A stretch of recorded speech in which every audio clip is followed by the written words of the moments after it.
యోసేపు ఎవరిని వదలలేదు, తండ్రిని వదిలేశాడు. తండ్రిని వదిలేసినాడు కదా, వదిలేసినాడా లేదా?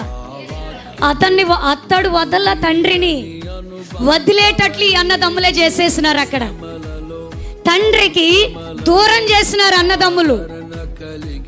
ఒంటరి వారిగా వెళ్ళిపోయినాడు. తల్లి లేదు, తండ్రి లేడు, అన్నదమ్ములు లేరు, తోబుట్టువులు లేరు, బంధువులు లేరు, రక్త సంబంధికులు లేరు, శ్రేయోభిలాషులు లేరు, స్నేహితులు లేరు, ఎవ్వరు లేరు. తెలియని దేశంలో, తెలియని ప్రజల మధ్య, తెలియని వ్యక్తుల మధ్య, తెలియని సంస్కృతి మధ్య, తెలియని భాష మధ్య, తెలియని ఆచారాల మధ్య, తెలియనటువంటి భోజన ఆహారాల మధ్య ఈ యోసేపు బ్రతుకు సాగిస్తూ ఉన్నప్పటికీ కూడా దేవుణ్ణి విడిచిపెట్టలేదు. హల్లెలూయా.